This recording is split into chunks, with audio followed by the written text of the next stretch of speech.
Okay, so the first thing you want to do is set up a Livekit account so that you can get your credentials. Now, if you already have a Livekit account, you can go ahead and skip over this part of the video. If you don't, I'll go through it with you.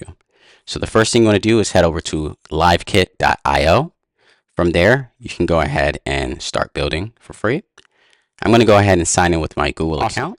So I'll go ahead and agree to Livekit's terms of service as well as privacy policy. I'm going to name my project. Okay, so how big is your company? Well, I have about 40 people, so I'll choose this one. As far as submit and get started. Awesome.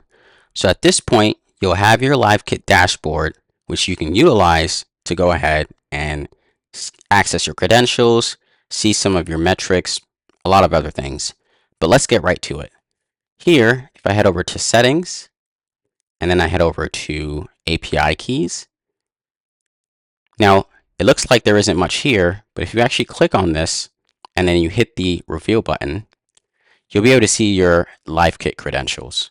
So I'll copy this here, and I'll save it somewhere safe. You guys should do exactly the same. Now, sometimes I forget where these credentials came from, especially if you've been building lots of different projects. So I'll go ahead and screenshot this so I can also save that in the same place that I've saved my Livekit credentials. So let's go ahead and close this here. And more or less, that'll probably be the last time for this tutorial that we visit the site, because after this, you're going to be actually building the agent.